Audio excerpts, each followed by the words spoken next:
Now the next question is, what do you want me to talk about tonight? Women. It's about women. Is that a good idea? Well, okay, here we go. So, women, I know all about women, having been a monk for 40 years.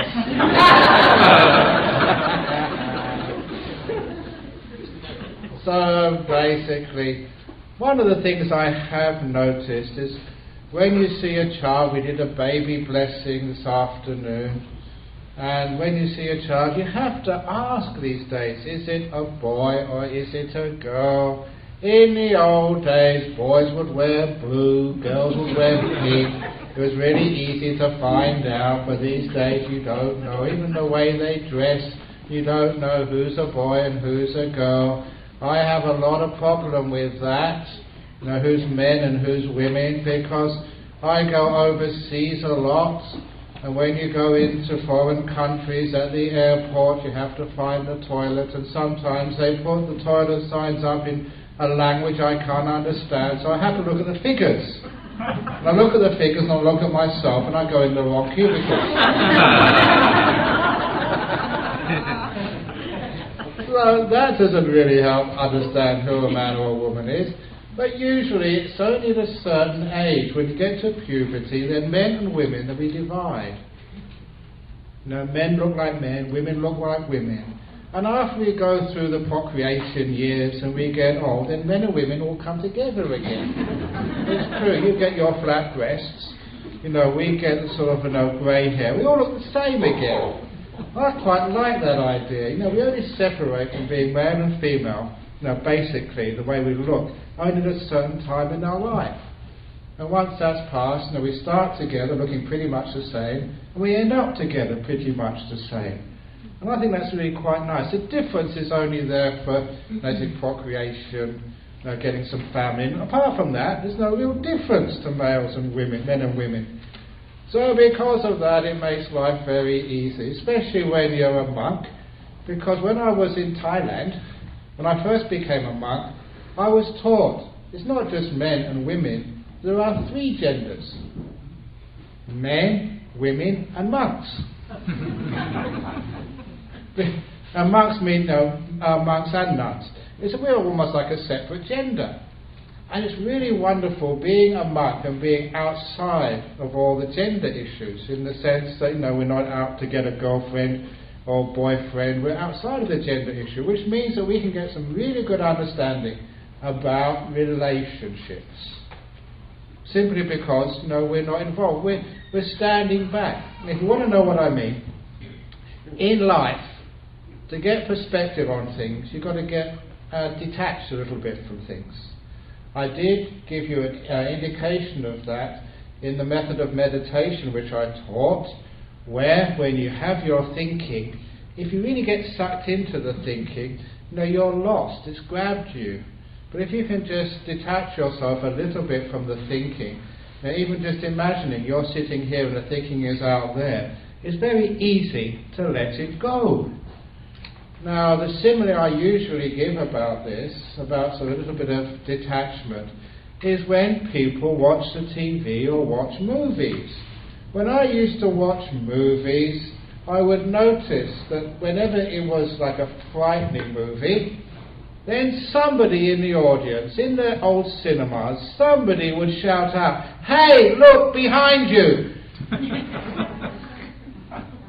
And no matter how hard you shouted, the monster could not hear you. That was a movie shot in Hollywood a long time ago, and the monster can't hear you. Or why it is that I used to remember before I became a monk taking my girlfriend to the cinema, and whenever it was a very sad ending, she would start to cry.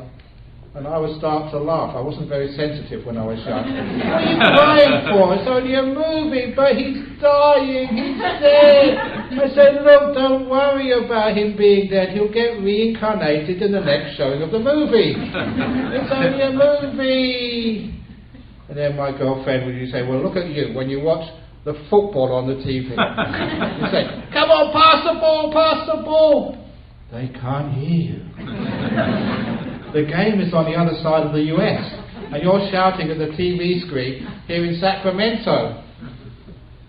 Why do people do that?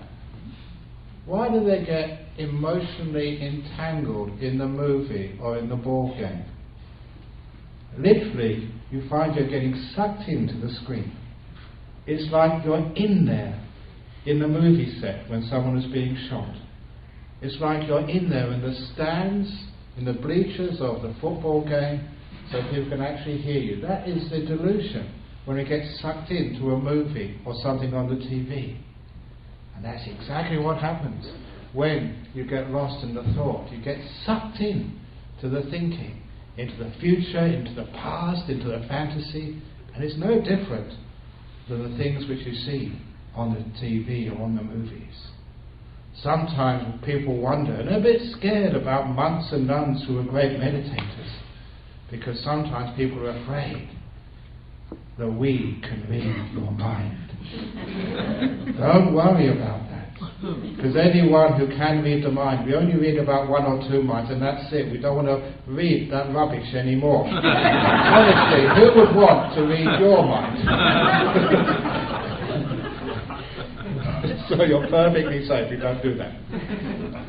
But when you really get into that mind, those thoughts, they really look really important. So when you get a separation, then you can get some perspective, and you find the problems get easily solved. You're not so entangled.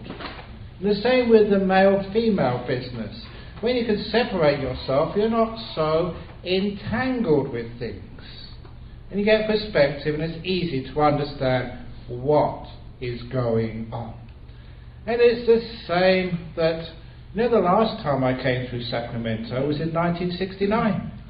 It's changed a bit since then. Because I was just before going to university, had a nice few months, came over to the United States. I got very bored in the US in 69. It was just the same as Europe, culturally pretty similar. So I decided to follow a dream and go to Central America, to a totally different culture. And I always was fascinated by these great pyramids which they had built in the jungles of the Yucatan Peninsula. And so it took quite a few days to get down through Mexico and then through Guatemala and find my way on the fishing boats, old trucks, anything to go into the middle of the jungle in the Yucatan Peninsula of northeastern Guatemala. And it took me about 3 or 4 days to get there. But when I got to this old ancient site of pyramids in Tikal, there was no one there. I think I noticed one archaeologist and no one else. There was no place you'd get a cup of tea or coffee, no souvenir store, no fences. It was a free-for-all. Now I was a boy, only just turned 18. And what boys do if they see a pyramid is climbing. It's a boy thing, okay? So I don't know why we do that. Maybe it's in our genes. So I climbed the pyramid, not knowing at all what I would find on the top, or why those pyramids were built there in the jungle at all. But you know that as soon as I got to the top of that pyramid, I could understand exactly why they were there. And the reason was this. For 3 or 4 days, I would be travelling through the jungle. It was real jungle, real rainforest. I don't know if it's still there. It's probably mostly been logged or cleared or big roads through it. But there was a single track road, just big enough, only just for a car or a truck to go through. And it was winding through the jungle. As soon as the path was cleared, the jungle was just so alive. The trees, the vines would grow over the top of the road. So you were always travelling through tunnels. Even on the river boats, everything was going right over the river. So again, it was another little tunnel you were going through. And I never realised what happens when 3 or 4 days of travelling through tunnels, I had never seen the sky, nor the horizon, But when I got to the top of the first pyramid, what I noticed was at the very top there was a little room, and that room was just above the tree line of the jungle. And for the first time in days, I could see infinity in all directions, with nothing between me and as far as you want to see. And I could look down on the jungle from above, and I could see the path which I'd come that day. It didn't look that far, but it had taken me all day to come, because the jungle paths were very slow and tortuous to come across. And I realized that this was a great symbol of what a spiritual practice is. To somehow leave the jungle of our lives, find a pyramid, find some way of separating from the thoughts, the emotions, from the man-woman thing, whatever it is you are caught up in, to get above and beyond, to have what we call the Google Map view. So you can see where you are, and you can see how everything comes together. And when we have that degree of detachment, finding the pyramids in our life, to take time out and get the big view, detach a little bit from the jungle, then we can understand what this world is all about, and what this man-women thing is all about, and what meditation is all about, and what life is all about. We have to somehow find a way of separating. And once we have separated, we understand where we are, what we're doing.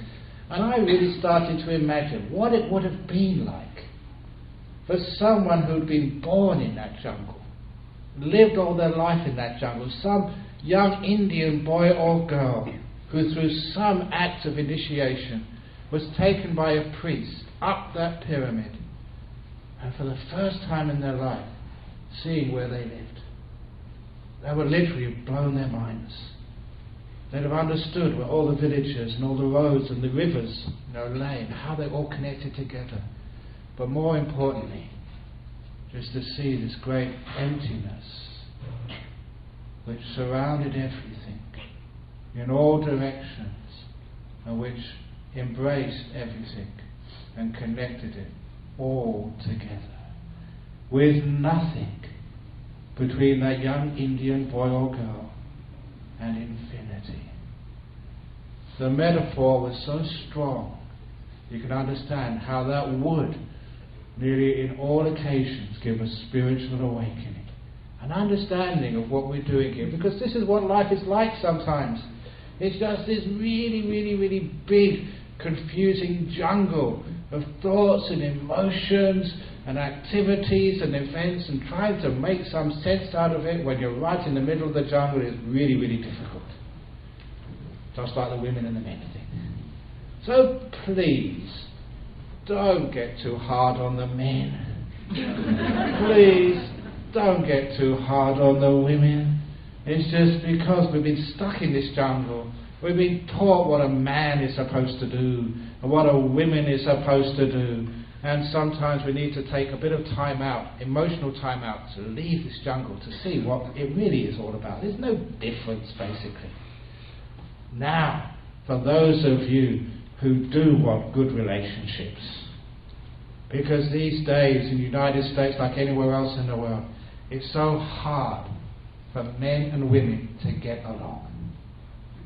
And so I've been telling all my young disciples, if you are looking for a partner in this world, follow this, quite a few bits of advice. First of all, I tell young men, never ever marry a beautiful woman. If she's hot, leave her alone. Because the reason is this, it's obvious to me as a monk, because I'm out of all of this.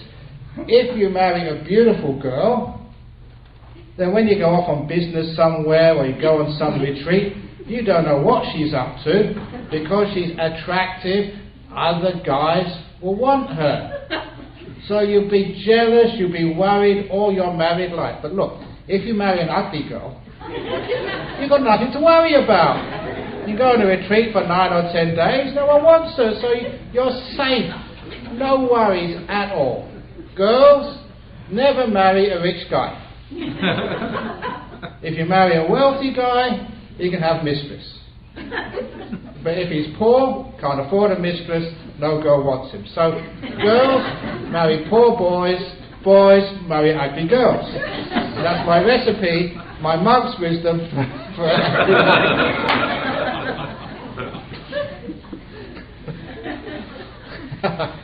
Okay, that's as much as I know about these things, which is not that much. But really importantly, as men and women, please lower your expectations of your partner. That's what really wrecks relationships. We have far too high expectations. That's our problem. So lower your expectations. Like this friend over in Singapore told me many years ago, this was in the Dung book, that when, that's what they call, who ordered this truckload of dung, that's called the Dung book. But anyway, that's my first book. When she got married, her new father-in-law took his new son-in-law aside to give him some advice. He told his new son-in-law, he said, "You probably love my daughter really, really much." He said, "Oh yes, she's so wonderful. She's so beautiful. I'm so lucky to marry someone like that. Everything about her is so charming. Even the way she picks her nose is so wonderful." And the husband, she didn't actually say that, I added that, but you know what I mean.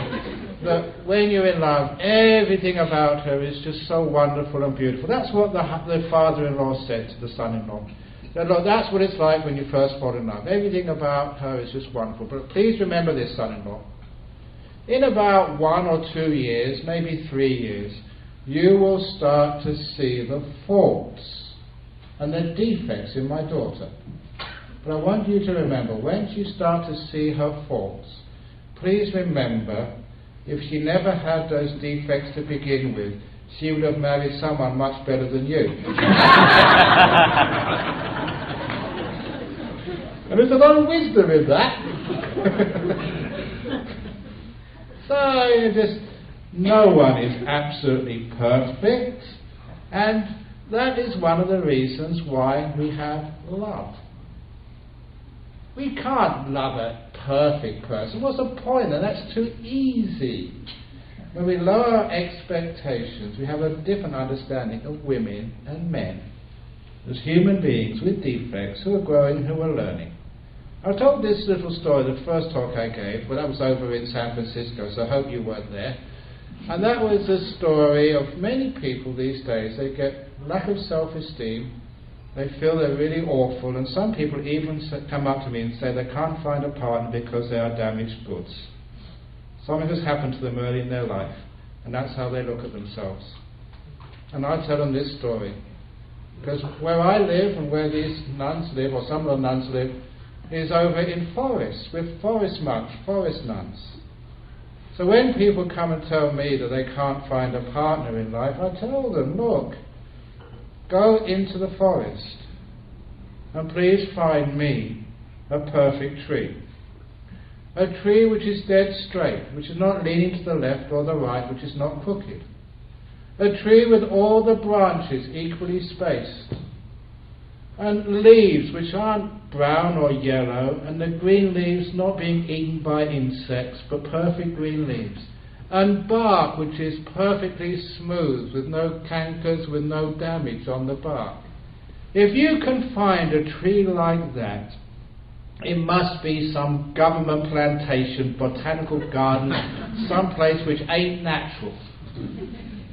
Because real trees in real natural forests are crooked and bent, with branches hanging off, with leaves yellow and brown and eaten by insects, with damage on the bark. And in fact, when I see trees like that, the crooked bent ones, with all sort of gnarled things on their bark, on their trunk, Those are the trees which I like the best. The crooked ones, the damaged ones, they are the beautiful trees in the forest. So if you ever think that you are damaged goods, welcome. You belong as one of the beautiful trees in the forest. If you've got a husband who's crooked and bent, he's gorgeous. If you've got a wife with things broken off, then she is gorgeous. Why? Because she is real. Just like the beautiful trees in the forest. So, with the men and women thing, we actually change our perception of beautiful to something which is real and natural. Now that is wisdom. And that means when you change your perception of what is beautiful, what is real, what is natural, what is attractive, it's amazing that we can stop all this ridiculous thing, which we do, of going to beauty parlours, when you have boob jobs, when we have hair jobs, nose jobs, I don't know, whatever jobs you have. I've had no jobs. And you can be yourself and be loved for who you are and love others for who they are, rather than having some artificial, conditioned idea of what beauty really is. As a monk, we see beauty in other ways. As a nun, we've been learned not to actually to look at these glossy magazines or these TV ads of what beauty is. For me, a beautiful person is one who has this wonderful smile. That's what always attracts me, this beautiful, gorgeous smile coming from a happy heart within. And because that is so attractive to people, I tell them, look, if you want to go to a beauty parlour or some salon, it costs you a lot of money. Instead, come to the temple. I will teach you how to smile and be happy, and thereby be really attractive. And this is what I teach people. I teach people, for health reasons, always when you first get up in the morning, do 10 push-ups. Do you do 10 push-ups in the morning? I do 10 push-ups in the morning, and it doesn't take that much time or energy. Even if you're sick, you can do these 10 push-ups. All you need to do is stand in front of the mirror.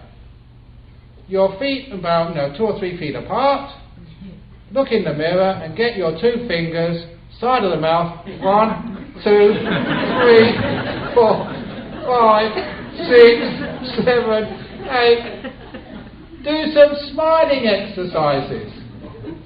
Because some of you look so miserable sometimes because you haven't had exercise.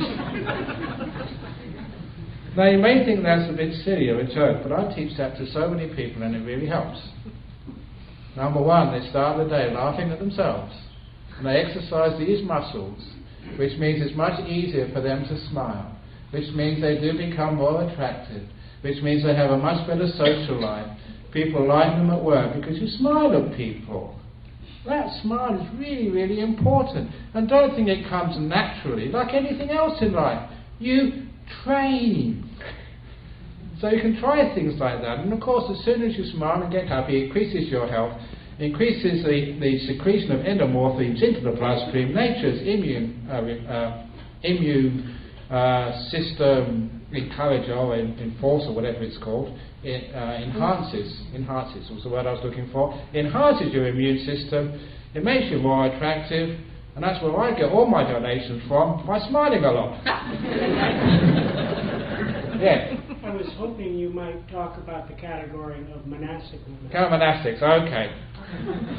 Monastics. There is no monastic women or monastic men. Look, we all look the same. If I didn't speak, could you tell the difference between me and these people over there? Which one is a man? Sometimes we should mix ourselves all up, and you have a competition.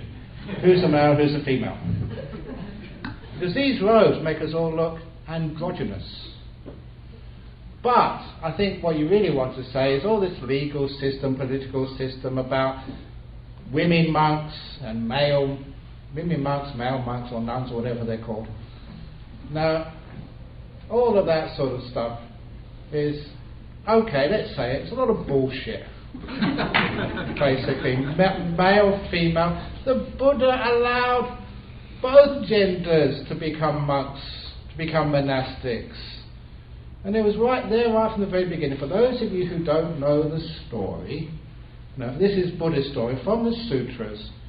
After the Buddha became enlightened under the Bodhi tree, this guy, Mara, he was called, this is a guy who was trying to stop people getting enlightened, trying to stop good things happening. And it's interesting, just for a little bit of interest, this fellow Mara is supposed to be like a heavenly being who is the head of the Paranimata Vasavati realm, which means the realm of those who control others. He is the head control freak in chief of the universe. Now that is the problem, control. Any controlling, that causes a lot of suffering in life. And this particular guy wants to control everybody, and when someone like a Buddha comes along and escapes from control by letting go of control, being free, that really pisses off Mara.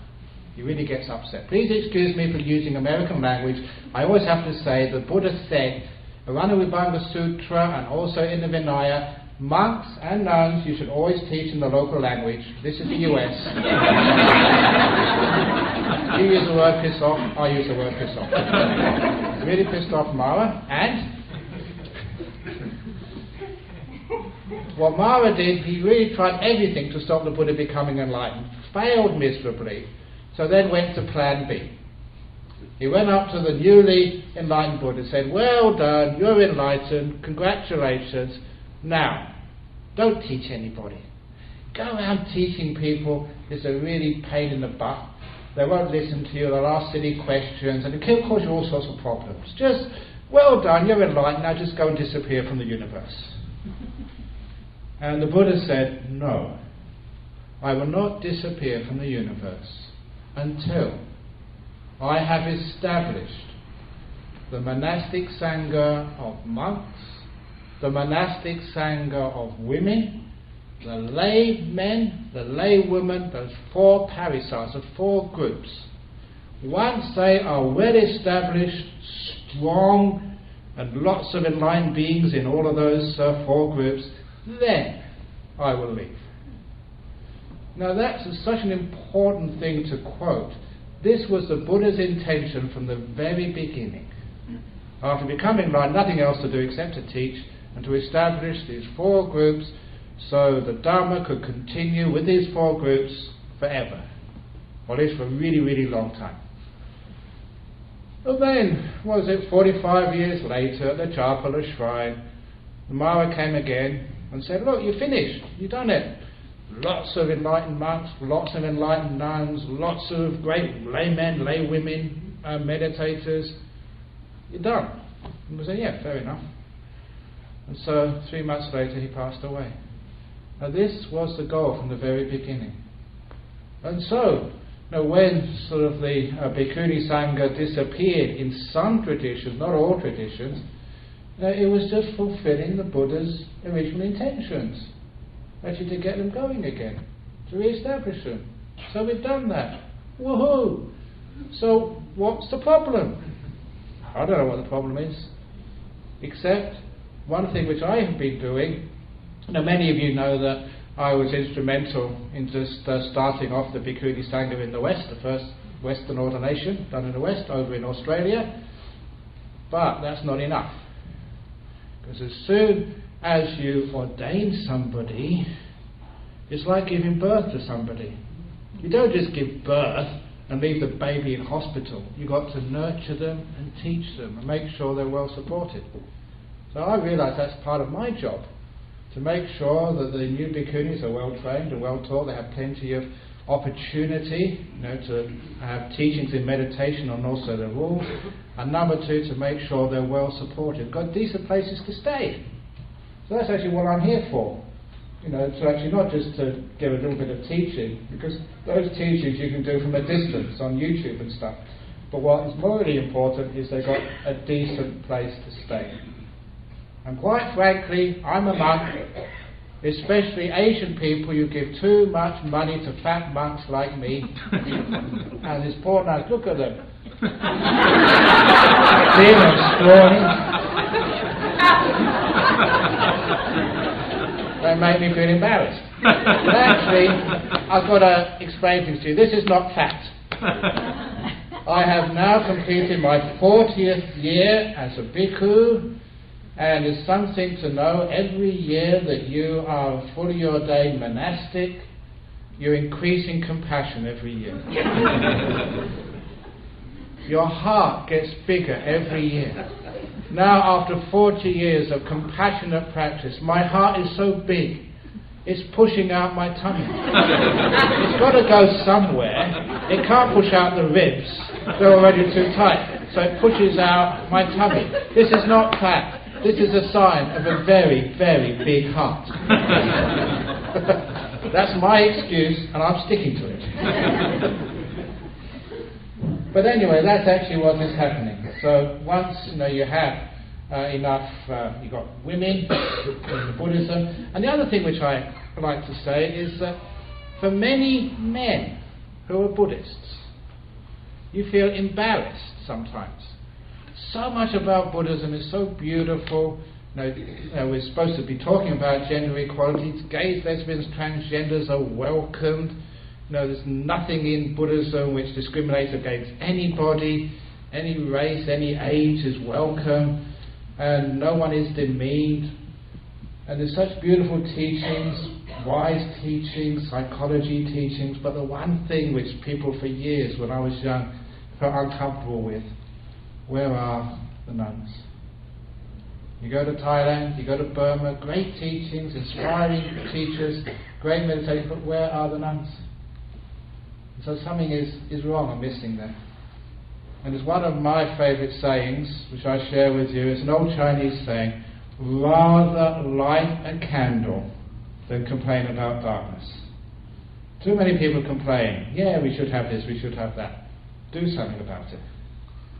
So after that conference in Hamburg, which made it very clear, there was a big bhikkhuni conference in Hamburg, which was obvious that there was no legal impediment to the ordination of bhikkhunis, but then people were complaining that, look, we're all talking about it, no one's doing anything. So I did something about it. And other people do something about it. Okay, I was the first in the line. And I always say, the front truck in the convoy gets all the bugs on the windscreen. But I've got the bugs on the windscreen, who cares? So the other trucks coming behind don't get so many bugs. It's a wonderful thing to do. And it makes me proud to be a Buddhist. This religion, this path which I love and care for and really inspires me, you can make it better, make it more acceptable. Because some of the teachings which I have, just like that simile of getting on top of the pyramid and seeing at a great distance and seeing how everything works, just the great psychologies of Buddhism which is taking over the Western world. Buddhist psychology really rocks, and we're taking it further. Now that little book which was presented, it takes mindfulness to the next level.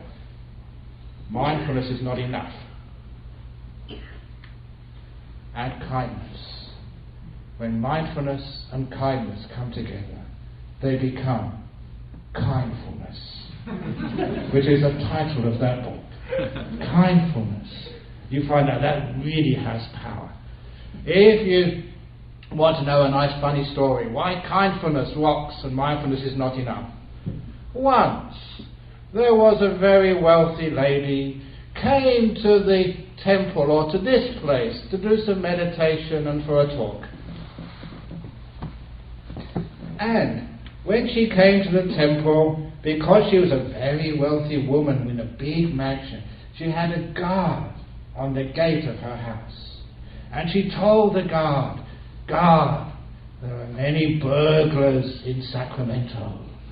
And my house is very wealthy, so I want you to be very mindful tonight, so you can guard my house." And then she went to this place to do some meditation and listen to a talk. And after the talk she was really inspired and happy, but as soon as she got back home, she found the burglars had been in her house. And she was very upset at her guard. She went straight to the guardhouse and scolded that man. I told you to be mindful and I've been burgled. And he said, but madam, I was mindful. What do you mean you were mindful? Well, I saw the burglars going into your house and I noted burglar going in, burglar going in. I noticed them taking your jewellery out and I was mindful, jewellery going out, jewellery going out. I saw them going in with their truck again, the truck going in, truck going out. I was mindful all the time, madam. Is mindfulness enough when your happiness and peace and health is being stolen? Mindfulness is not enough. But you add kindness there. It's kind to your employee that you actually call the police. Or you try and lock the doors or stop the burglars going in so they don't steal things. So mindfulness must always be with kindness as well. When you have kindness, you have a very powerful combination. And I was teaching a little bit like that when we started the meditation. How do you relax your body? You're not just being aware of it, but being kind to it as well. And I'll tell you one powerful story which you may have heard on the YouTube talks of how mindfulness and kindness can heal real big physical problems. Because 2 or 3 years ago I had food poisoning. Now food poisoning is when your stomach cramps up, your intestines, it's like they're being tortured. And you almost scream out in pain. It hurts that much. Now the reason I got food poisoning is because we have what's called dana. You bring the food to us. We don't really know what we're eating. So indigestion and food poisoning is what I call an occupational hazard from our life. We got hardly much control. So when I had this food poisoning, I was in the forest. It's a bit too far, to get to a doctor. So instead of going to a doctor, you have your own little methods of dealing with food poisoning. You go, your stomach is really painful. So what do? Mindful. Awareness means not judging, not trying to run away from these things, not trying to control them, just being with them. Being with the feelings. So first of all, be with the feelings of pain in the body. As I said, that gives you feedback. You can actually feel whether those sensations are getting worse or getting better. And I know from practice what makes them better is kindness, compassion. Letting them be, not putting fear, control or any other pressure on them. Just letting them be, being kind to them. In the same way that maybe when you were a child and you were very, very sick and your mom came to your bedside and just was really kind to you, just stroked your head, said, darling, it'll be okay, mum's here. And just being with your mum and feeling her kindness just relaxed you and probably alleviated your sickness, if not even healed it. The kindness is such a wonderful therapeutic power.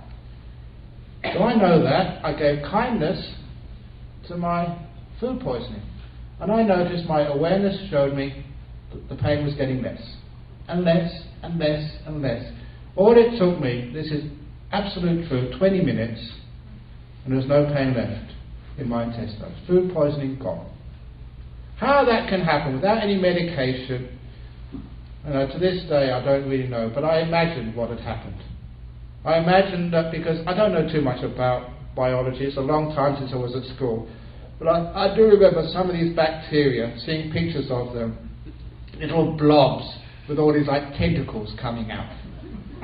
And I sort of imagined that these little blobs, all their tentacles were really cross-legged, one tentacle over the other, and all the bacteria sitting quietly in meditation in my tummy, which is why they weren't causing any trouble.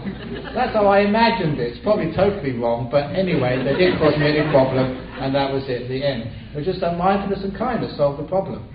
And there's so many beautiful things like that you can do. Anxiety. And there's so many people who have anxiety and panic disorders these days. It's so easy to fix without taking all this medication. There was one of my disciples, or she wasn't at the time, but she certainly is now, over in Adelaide. a young student. She was doing dentistry, and she had this very severe anxiety disorder. It was so bad that she was bedridden. And her doctor, her GP, psychologist, psychiatrist, no one could fix her. And so she was there in bed, she couldn't even get out of bed.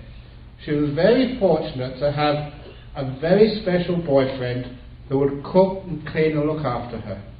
Boyfriends like that don't come very easily anyway. And so, the second good bit of fortune she had, her uncle in Perth was a close disciple of mine. So uncle said, go and call Ajahn Brahm. She called me, and she told me the problem, and I asked her, when you have a panic attack, where do you feel it in your body? And she said, in my chest.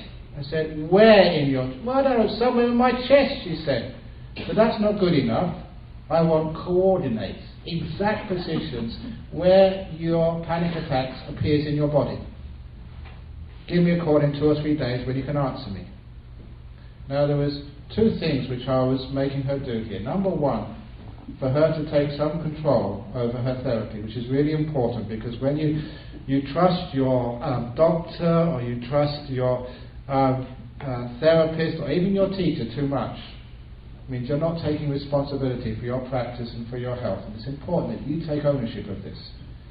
And number 2, I was asking her to be much more aware of the panic attacks and how it manifests on her body. After 2 days, she was a very smart girl. She said exactly where it was in her body. I said, well done. Now, what does it feel like when you have a panic attack? Well, it's just tense. Not good enough. I want a big description.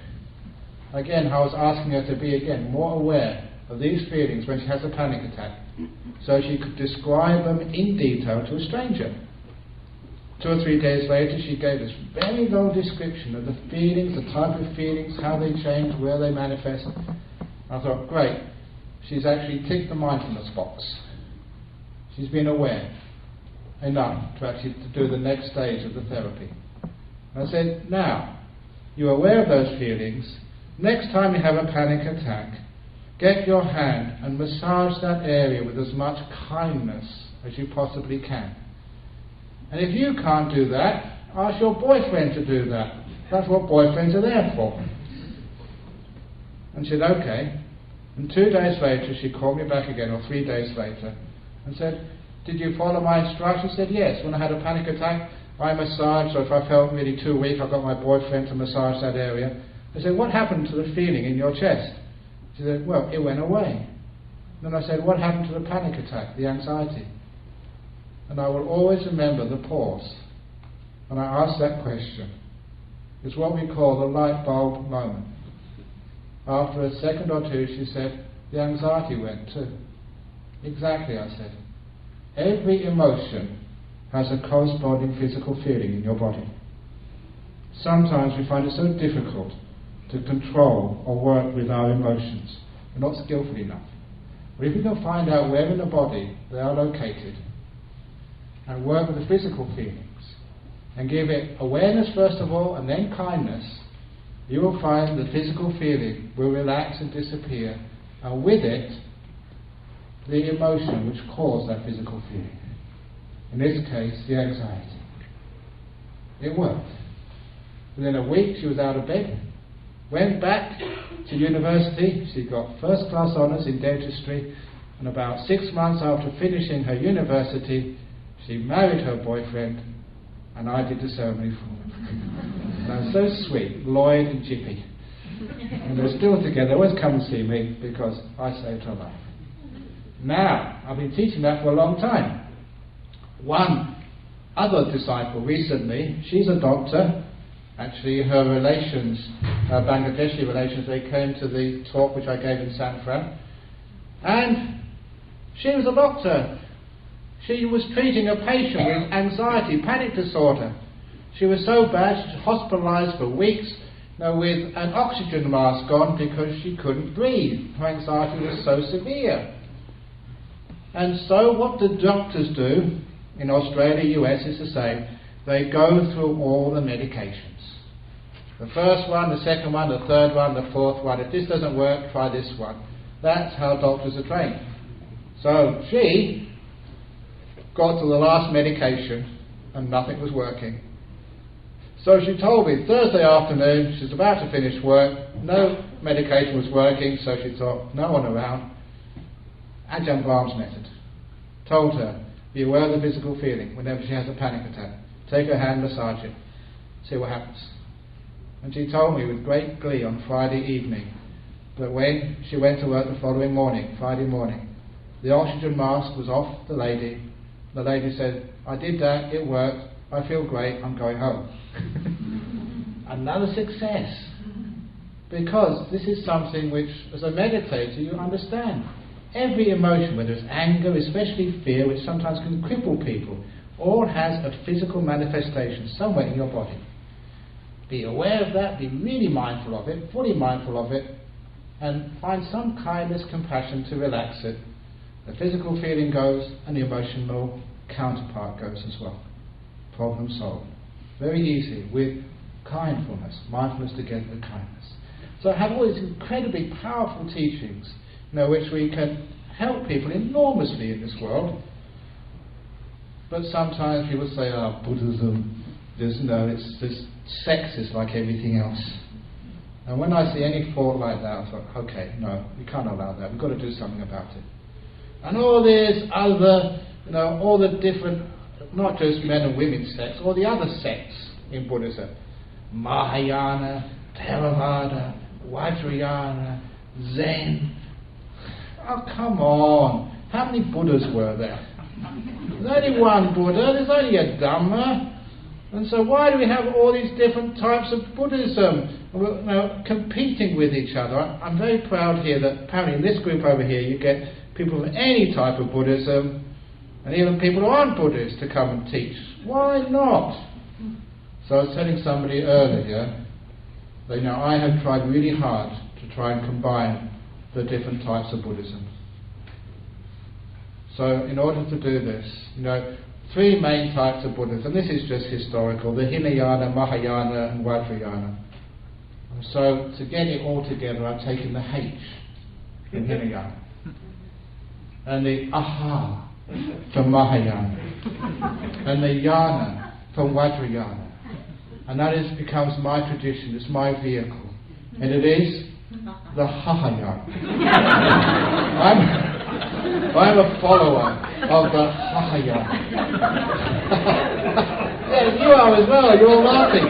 So you're Hahayanist as well. Because why not put a little bit of fun into Buddhism, into religion? I don't know about you, this is my 64th year now. I did go to church when I was young. This was in London, and all the seats are called pews, hardwood, not one cushion there. And the study was really cold. And then the preacher, did he ever tell a joke? No way. Because all the sins you have done, all the times you're going to go to hell, wow, that was just a real turn off. So we don't do that anymore. Tell a few jokes and actually people come here. This is true. I told this afternoon. I got an email from somebody. Some of the talks on YouTube saved her life, but she told me where she got those talks from. She was listening to some radio show on National Public Radio here in the US, and they were interviewing one of the writers of Saturday Night Live.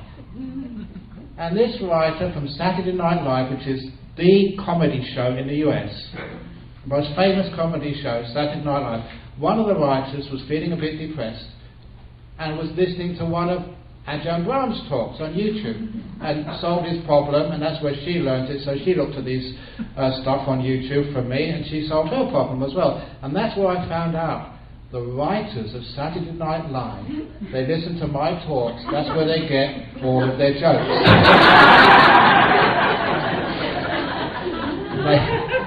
Maybe not. You never know. So, this is actually how you can put a bit more fun into the Dhamma. Because look, if it's not fun, is it really worth doing? If it's not letting go, what is Buddhism anyway? Letting go of suffering, finding solutions to problems in life. And sometimes when we see things in a funny way, we actually see things in a true way. All humour is laughing at the human condition and just the sort of silly, funny things which we do in life. Just like the old 3 rings of marriage joke. You know the 3 rings of marriage?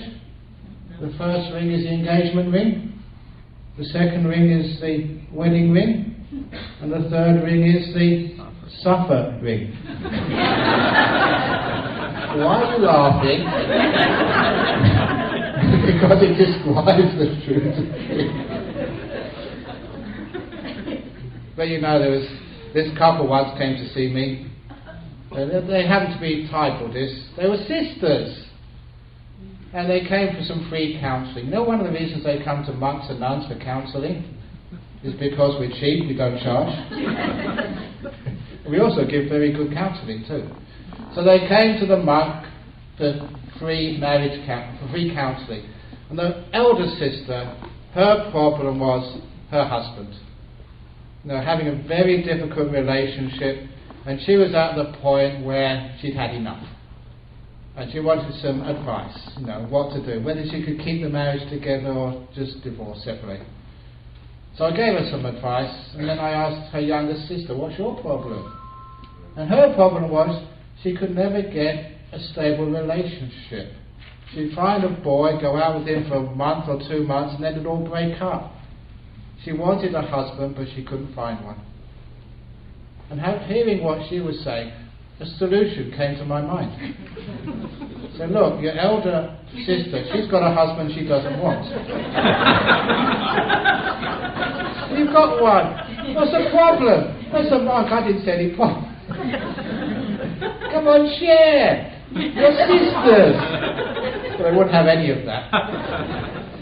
So then I told the deeper teaching, which is really important for each one of you, is that the first sister had a husband. And she was experiencing what all women have with husbands, to a greater or lesser extent. It's called in Buddhism husband suffering. Husband dukkha. And I said to her, look, if you get rid of your husband, you won't have that suffering anymore. That'll be the end of it. What you have is what your sister has, single woman suffering. Because that's most of our life. We think, once I get rid of this problem, then I'll be happy. All you're really doing is changing one form of suffering for another form of suffering.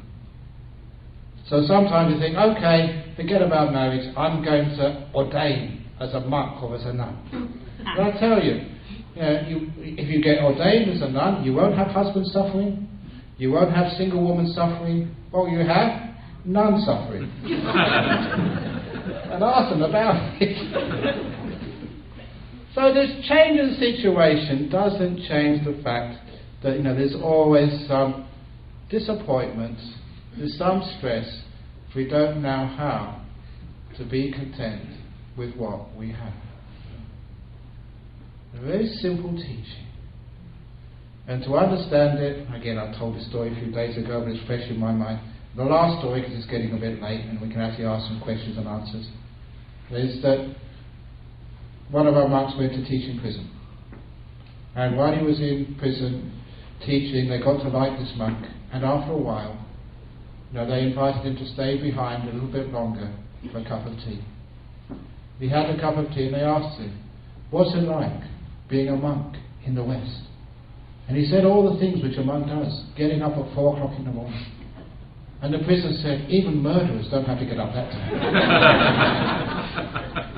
Just eating just a tiny breakfast, one-man meal a day, all in the bowl. And say, even the solitary confinement, they give you a tray where things are separated. And all the other tough things we do, no TV, no sex, no sport, no movies, and sleeping on the floor. Say, we all get beds with nice mattresses. If you go to my monastery, I live in a cave, I sleep on the floor. And when they heard how ascetic life is for monks or nuns, the prisoners said, that's terrible where you live. Why don't you come in here and stay down? And they had a the point. That's why I'm never afraid. If I get caught and sent to jail, it's really comfortable in there.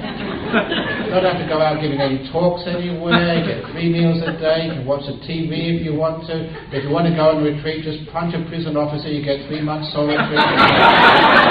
Marvelous. But then I thought, why is it that actually many people like being nuns? They want to join monasteries. My monastery and the nuns' monastery too, we all have long waiting lists of people wanting to ordain as soon as there's a place to ordain. Why is that? The only difference between prison and a monastery is in a monastery people want to be there. In a prison they don't want to be there. That's the only difference. It's not the austerity. It's whether you want to be there or whether you don't. And I realise that that is one of the secrets of happiness and suffering. Any place you do not want to be is a prison for you. It could be a relationship you hate, a job which you don't want to be in. It can be a body which you're not comfortable with. If you don't want to be here, you are in prison. How do you escape from the prisons of life? You don't need to change your partner, change your job, or change your body. Change your attitude. When you want to be here, then you are free. How many people understand the difference between prison and freedom? Any time you don't want to be here, you're in prison. Any time you're content to be here, with this old body, your old wife, your old husband, your silly kids, the stupid life, as long as you're happy to be here, then you are free. Okay, have we got time for any questions? I've always gone over the time. Any questions? Yes? Yes, I have 2 questions. Oh boy. First question, I heard a story during the Buddha's time. Yep. The Buddha's stepmother had to fight really hard to become a nun. Yep. Because the Buddha was against it at first. I wonder what happened there. Okay, I'll answer that question first of all. Why was the Buddha's stepmother Mahapajapati given such a hard time by the Buddha? And sometimes some of the sayings in the sutras don't make sense. At the same time, the Buddha made a prediction: if we ordain bhikkhunis, the Buddhism would only last for 500 years. It's 500, not 5,000. It's Panchasatta, it's the Pali. 500 years. Now that causes a lot of problems, because number one, the Buddha never made predictions anywhere else, so it's totally out of character. And if he did actually say that, he was wrong. It's 2,500 years, and Buddhism is still alive and kicking and strong and spreading all over the world. So most scholars, and I'm included here, said that could not have been said by the Buddha. The evidence is too strong that could not be the Buddha's words. There's a lot of that sometimes in the sutras. We've got to find out, what did the Buddha say, what did he not say. Some of it was added in there, and that's almost certainly added in. Second question. How long would it take for someone to practice meditation to experience their first jhana? First jhana, it only takes a moment, and that moment is called now. Forget about this how long business. Somebody's asked me twice already. Before they ask me again, I'm going to say this question and answer again. They ask me, when is the best time to meditate? The best time to meditate is now. The worst time to meditate is later. If you understand that, you can answer your question. How long does it take? Forget about time. Next question. Anyone? Anyone somewhere? Okay, here, go. Very good. So I started meditating 5 years ago and studying the Eightfold Path. And 5 years ago I thought I felt confident and I felt witty and sharp, and I had a sense of how I fit. And 5 years later I feel pretty dull and pretty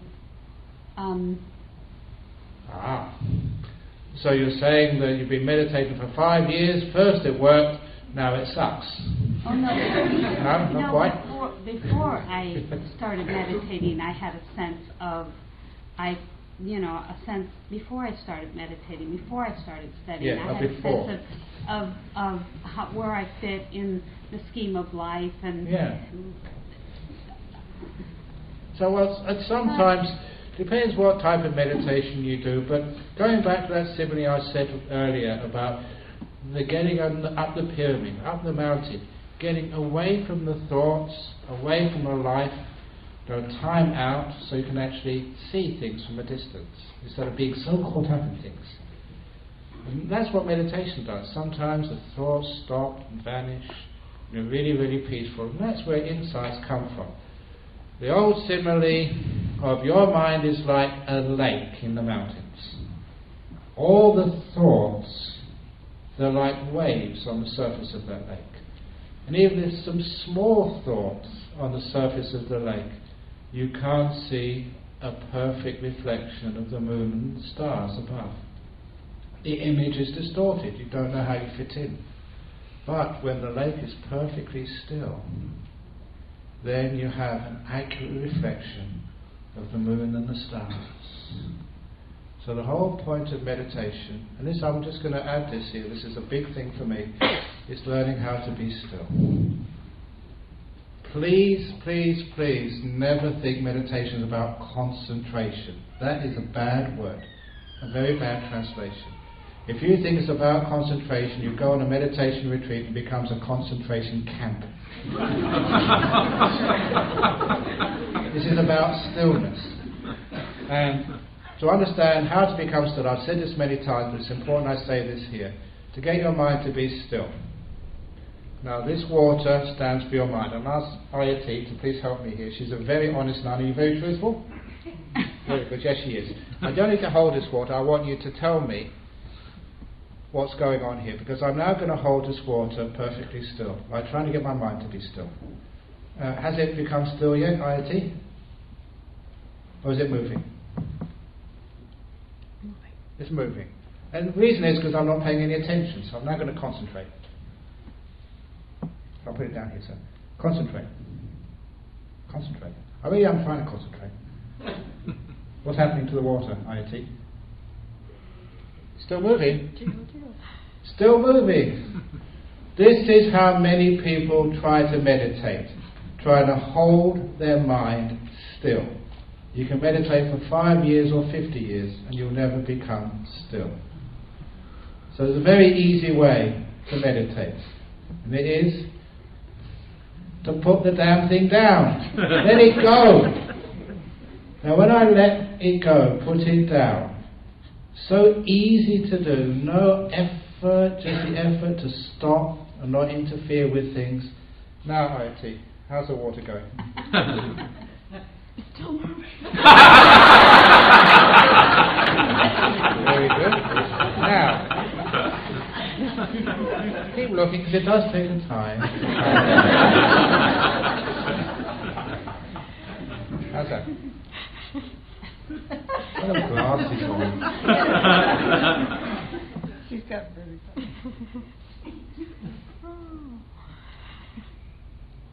It looks pretty still to me. There's no way I can ever hold it that still.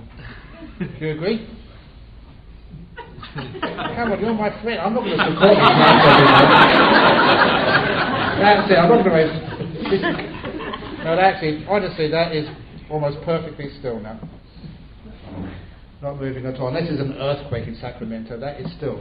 The reason is, if you don't believe, you try it at home. When you let things go, then they become still. This is the trick of meditation. Learning how to leave things alone, to be aware, to be kind. And then everything becomes perfectly still. And then you can actually see the reflection of things.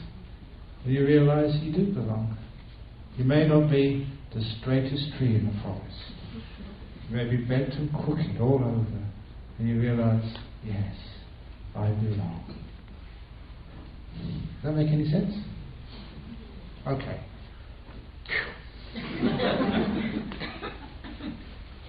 Okay, another comment or question from anybody? Yeah. How important? How would you weight playfulness as part of the practice? How would you weight playfulness as part of the practice? Now, before I became a monk, I was a theoretical physicist at Cambridge University, and we were taught that playfulness is where you make all the great discoveries. Playfulness is where you take off the constraints and you just explore. Playfully explore with your mind as well. I'll give you an example of this. That once when I was meditating, getting very still, in my mind I saw this image of this demon. Tongue hanging out, huge eyes, pointed teeth, skull, bones, skulls, and a garland of skulls around its neck, going right in front of me. Did I get scared? No way. Because I knew how to deal with these things playfully. Just like when I was at school, we called it doodling. I put Ray-Ban sunglasses over its big bulging eyes. I blacked out a couple of its teeth. I put a straw hat on its head with a flower coming out of it. And after just 1 or 2 minutes of playfulness, I totally humiliated that monster and it never came back again. That is what I mean. Playfulness means you explore, try different things. For example, how many of you do anapanasati meditation, breath meditation? Many of you do? How many of you ever tried backwards breath meditation? Because sometimes you do breath meditation, it gets really boring after a while, breathing in, breathing out, gee. To do backwards breath meditation, very simple thing to do. When you watch your breath, watch the out breath first, and then the in breath. Instead of in, out, which is what most people do, breathing out first. Just try it. Breathing out first and then in. Out, in. It's totally different. So next time you do anapanasati, do backwards breath meditation. Breathe out first and then in. So I invented that and it works. It makes things a bit fun. That's what playfulness does. It actually gives you greater insight and understanding when you play around with things. And that's actually how I was taught at Cambridge. Play around with all the apparatus. Mess around with it. Yeah, you blow up things many times, but you get the Nobel Prize as well. So playfulness, the Nobel Prize in Buddhism is extreme meaning, enlightenment. So explore, play around. And for goodness sake, don't follow your teachers. Because when you follow your teachers, you just become clones of your teacher. And all the teachers, Ajahn Brahm, my teacher, he always would say, don't follow me. This is one of the last things he said before he passed away. I was with him just until he had his stroke. He would actually get his hand out and he would try and imitate a crab with a broken leg. He said once there was a mother crab with a broken leg, so she walked with a limp. And she told all her children, don't walk like a limp. I'm walking with a limp because I've got a broken leg. But all the little children also walk with a limp as well. And that was Ajahn Chah's last teaching, but just about. He said, look, I've got my own idiosyncrasies, the broken leg. Don't you disciples walk like me. And of course, what did they do? They all walk like me. Don't do that. Be yourself. Find out your Dhamma. Instead of just imitating other people. Yeah, okay. Another question? Yeah. How do you keep someone's spirits up that is terminally ill in an excruciating pain? Terminally ill, excruciating pain. First of all, the excruciating pain business. Sometimes when people are in chronic pain, excruciating pain, sometimes we actually add to it by saying, I don't want to be here. That simply of being in a prison is when you don't want to be here. And when you allow things to be, you are free. The time when I was in excruciating pain once, okay, it's only a toothache, but people afterwards have told me that toothaches can actually drive you crazy. And my toothache was so bad, in the jungle, there was no doctor, medicine, or not even any any painkiller anywhere, because it was a very simple forest monastery. And I had a lot of willpower, but I couldn't beat down that pain. It was just driving me crazy. No way you go to sleep. Every time I tried to watch my breath, the pain just came straight in. And I tried doing some chanting, thinking that Buddhist chanting could somehow magically get rid of your pain. And I had to stop that because I was actually shouting at the top of my voice at the time. Because when you're desperate, you can't do anything. And I tried doing this slow walking meditation, like we do in meditation. Have you seen that slow walking meditation? That I know many people do this slow walking meditation. I've got a retreat centre opposite my monastery, which I built. And people do Vipassana retreat where they do this very mindful walking. Do you know what I'm talking about? Very slow mindful walking. And this kid came running to see me, and he said, Ajahn Brahm, you better go to your retreat centre over the road. I said, what's wrong there? He said, there's all these zombies in your retreat centre. Because this little kid had been watching too many movies, and he thought the slow walking meditation was zombies. So to this day we call that, just as a joke, zombie meditation. But anyway, once I go over this about the excruciating pain, I tried doing walking meditation. I couldn't do slow walking meditation. I was actually running. You're desperate when you're in big pain. And when your back is against the wall and you've got excruciating pain which you cannot take any longer, there was a word which I remembered from my Buddhist learning, which is let it be. You can hear that many times. You've heard it so many times. Now I had no choice. I had to let go. An amazing thing happened. As soon as I let go, and I had to fully let go. Letting go is not trying to find some other way of getting rid of the pain. It means stop trying to get rid of the pain. And then it went. Most amazing experience. 1 second you were in agony, not knowing what to do, and the next second you were blissed out of your head. The pain had vanished in a moment, and I changed my attitude. And if you experience that once, you know exactly what to do again. Anytime you have excruciating pain, it's always that last option. Let it be. Then you have still got the physical discomfort, but 99% of pain is your mental reaction. And if you can actually overcome that, which is what you have power to do, it's difficult, but sometimes when your back's against the wall, you've got nothing else to do. You have to let go. The second part, terminal sickness. I mentioned this little story this afternoon. Imagine, is there a lottery in California? Yep. Okay, how much can you win? Hundreds of millions. Okay, suppose that you found out today that you won the California lottery. And now that you can go, say, over to Hawaii for a lovely holiday. So you booked a holiday to Hawaii, first class tickets, and staying in a 6-star hotel with thousands of dollars to spend every day. If you say you won that as a prize, not the lottery, you won that as a prize with some sort of competition. 2-week holiday in Hawaii for you and a partner, all expenses paid, first class, 6-star hotel, $1,000 each to spend every day. Would you be excited? Would you be counting the days until you go? Would you pack the night before and hardly sleep tomorrow and go in first class to Hawaii, 6-star hotel? Wow! That's like if you were about to die.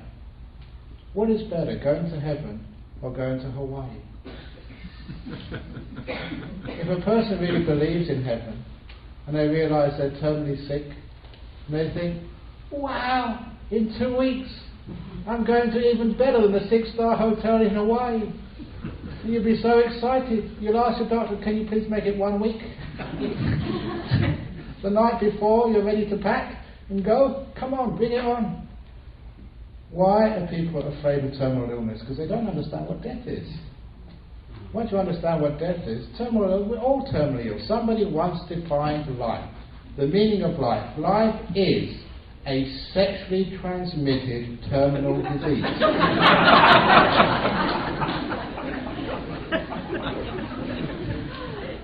it's very accurate, isn't it? So we're all terminal. So sometimes, if you actually go visiting somebody in hospital, sometimes, please don't talk to the disease, talk to the person.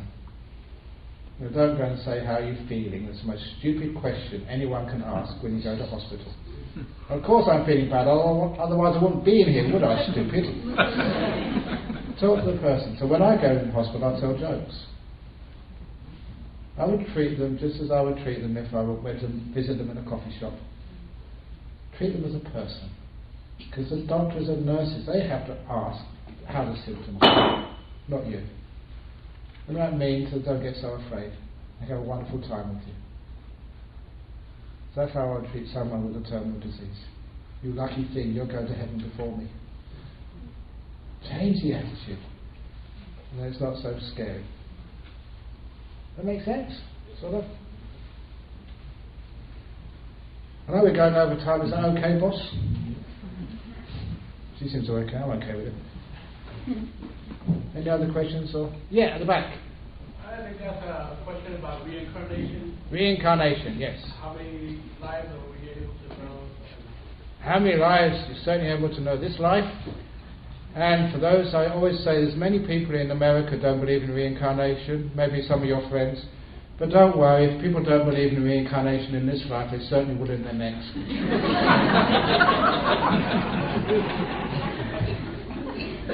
It's such an obvious thing that people get reincarnated. Okay, here's a nice little thing for you here.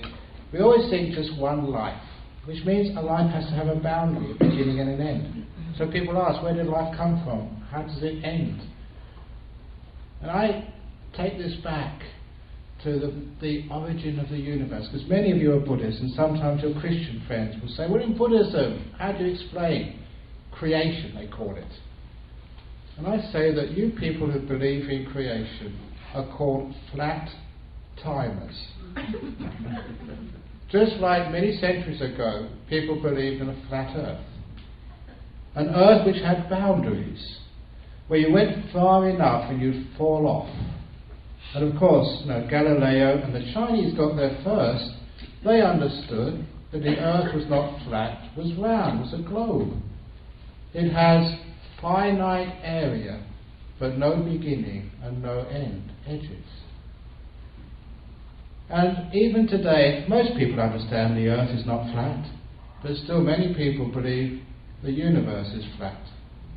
Just like I remembered as a school kid, wondering, this universe, when you go far enough, where does it end? Is there some brick wall? Or is there some fence with a government sign saying, no, you can't go further? How can there be an end to this universe? Because if there's an end, an edge, there must be something beyond the edge. It doesn't make any sense. It's a logical impossibility. And of course, when you start to go to college, especially because I studied physics, they said the universe doesn't have an end. It's curved. It's limited space. It's a finite volume, this universe we live in, but it has got no edges to it.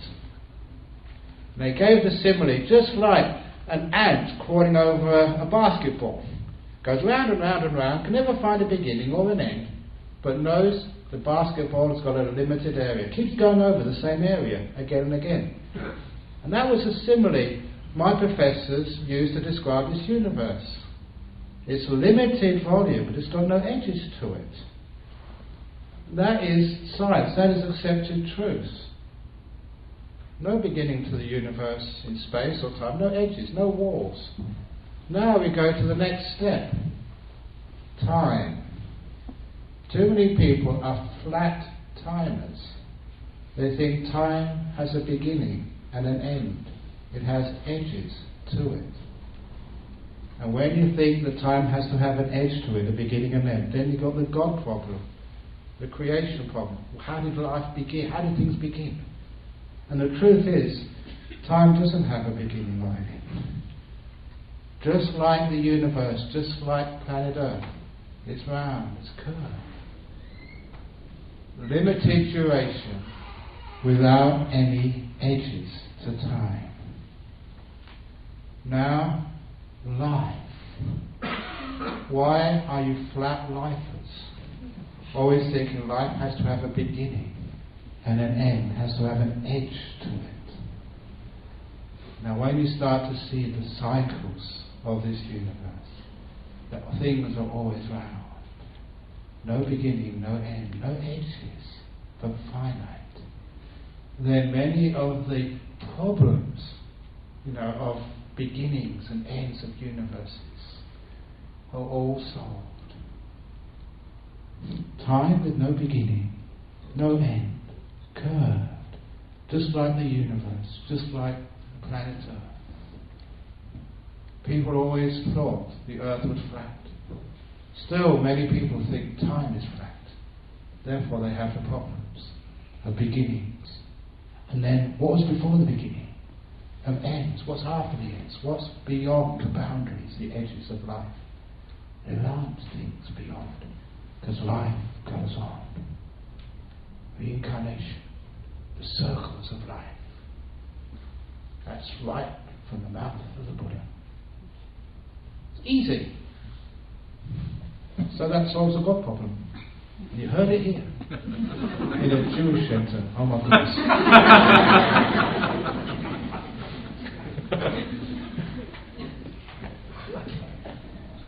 Any other comment, question? So Okay. who do you pray to? Pray to? Instead of praying, there's this... okay, here's another story. I think many of you know this. Just answer. Apart, no one. You aspire and you ask for yourself from life, from friends, rather than praying to somebody or some being which you cannot see, you don't know who's listening, or if they're listening at all. Keep it real. It's true that if you aspire, you pray to some unseen being. At the same time, you're making an aspiration in yourself. In other words, you are tying in to some of your own innate abilities. Hope is really important, because when people don't have hope, they don't try anymore. So sometimes praying to a being which doesn't exist still gives you that hope, which works, which makes things better, which gives you confidence, which gives you energy, which makes sometimes you act. So as Buddhists, we don't pray to anybody, because a lot of time that wastes time. Don't pray to somebody, do something about it. So instead of praying that the world become a better place, spend all that time you would have spent praying, doing something about it. Just like many kids come to me before their exams. Say, Ajahn Brahm, can you pray that I pass the exams? I say, look, you make better use of your time instead of coming to the temple and doing praying, getting into your books and doing some studies, some homework. That is more effective than praying. Yeah. What do you mean by heaven? By heaven. Okay. The earlier question. Yeah, okay. When a person, this is a deeper. Heaven realms are what you create, what you think you deserve. Because the mind is incredibly powerful. And as a monk, we know those powerful mind states. You create those heaven realms. So some of the heaven realms which you might see or believe, like, angels with harps, that's just so 2,000 years ago. These days, you create the heaven you want, you feel you deserve. And understanding that this is, what you think you deserve means a lot of times people have guilt. They think they don't deserve happiness. Which means, if you want to go to a heaven realm after this life, or even in this life, you can't get there because of guilt. Guilt is one of the worst things which causes too much suffering in people. If you think you deserve to be punished, you will. If you think you deserve not to have happiness in this life, you will suffer. It is one of the reasons why in Buddhism we have this acknowledging your mistakes, forgiving them, and learning from them. No punishment. It's one of the great things I saw in Buddhism. There's no punishment. It was just acknowledging, because if you have punishment, you won't admit your mistakes. You lie, so you don't get caught.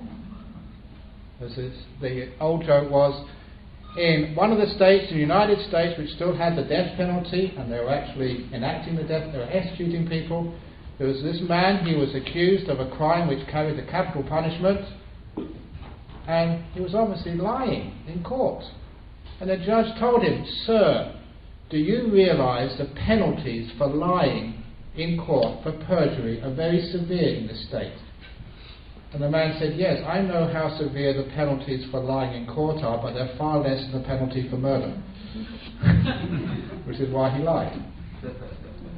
And that's very similar for life. We will lie to our husband, to our friends, and to ourselves if we feel the penalty is less. Which is why people don't tell the truth. So I don't know if you've got children. Your children will lie to you if they are afraid of telling the truth. Which is what punishment does. Punishment drives truth underground. So in Buddhism, we acknowledge, and there's forgiveness there, amnesty. In those Truth and Reconciliation Commissions in South Africa and other places, when we give amnesty, which is no punishment, that is to get the truth out. So we can learn from it. Acknowledging, forgiving, brings the truth up to the surface, and then we learn from it. We don't punish. We learn to do better next time.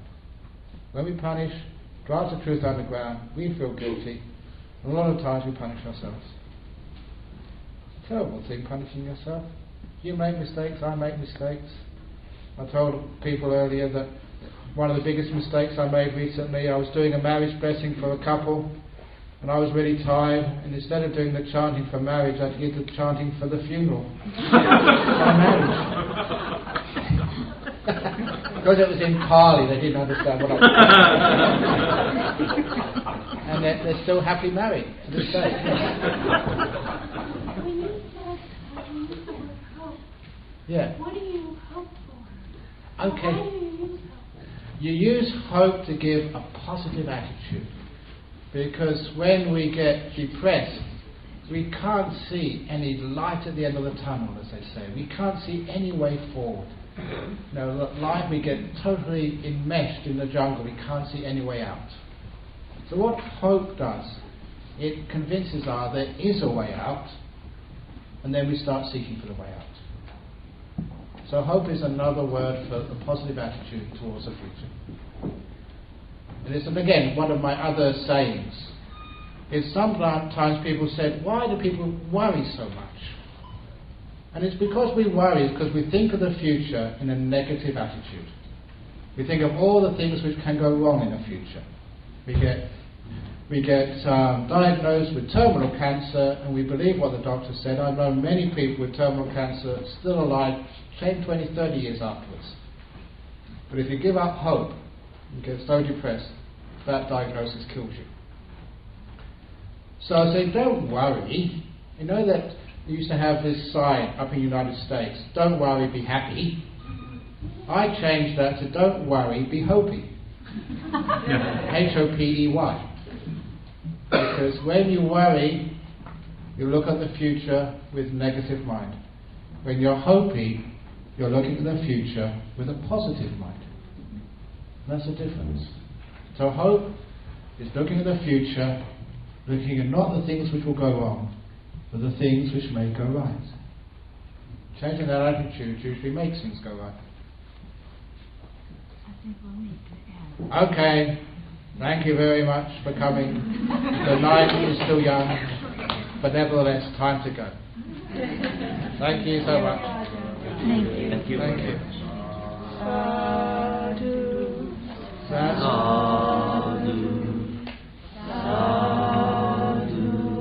That is, please excuse me, but that's very depressing.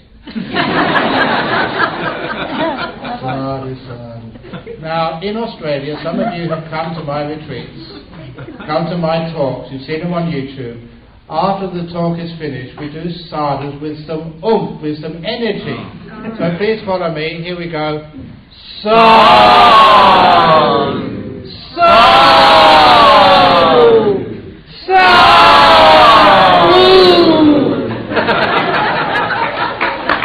That's much better.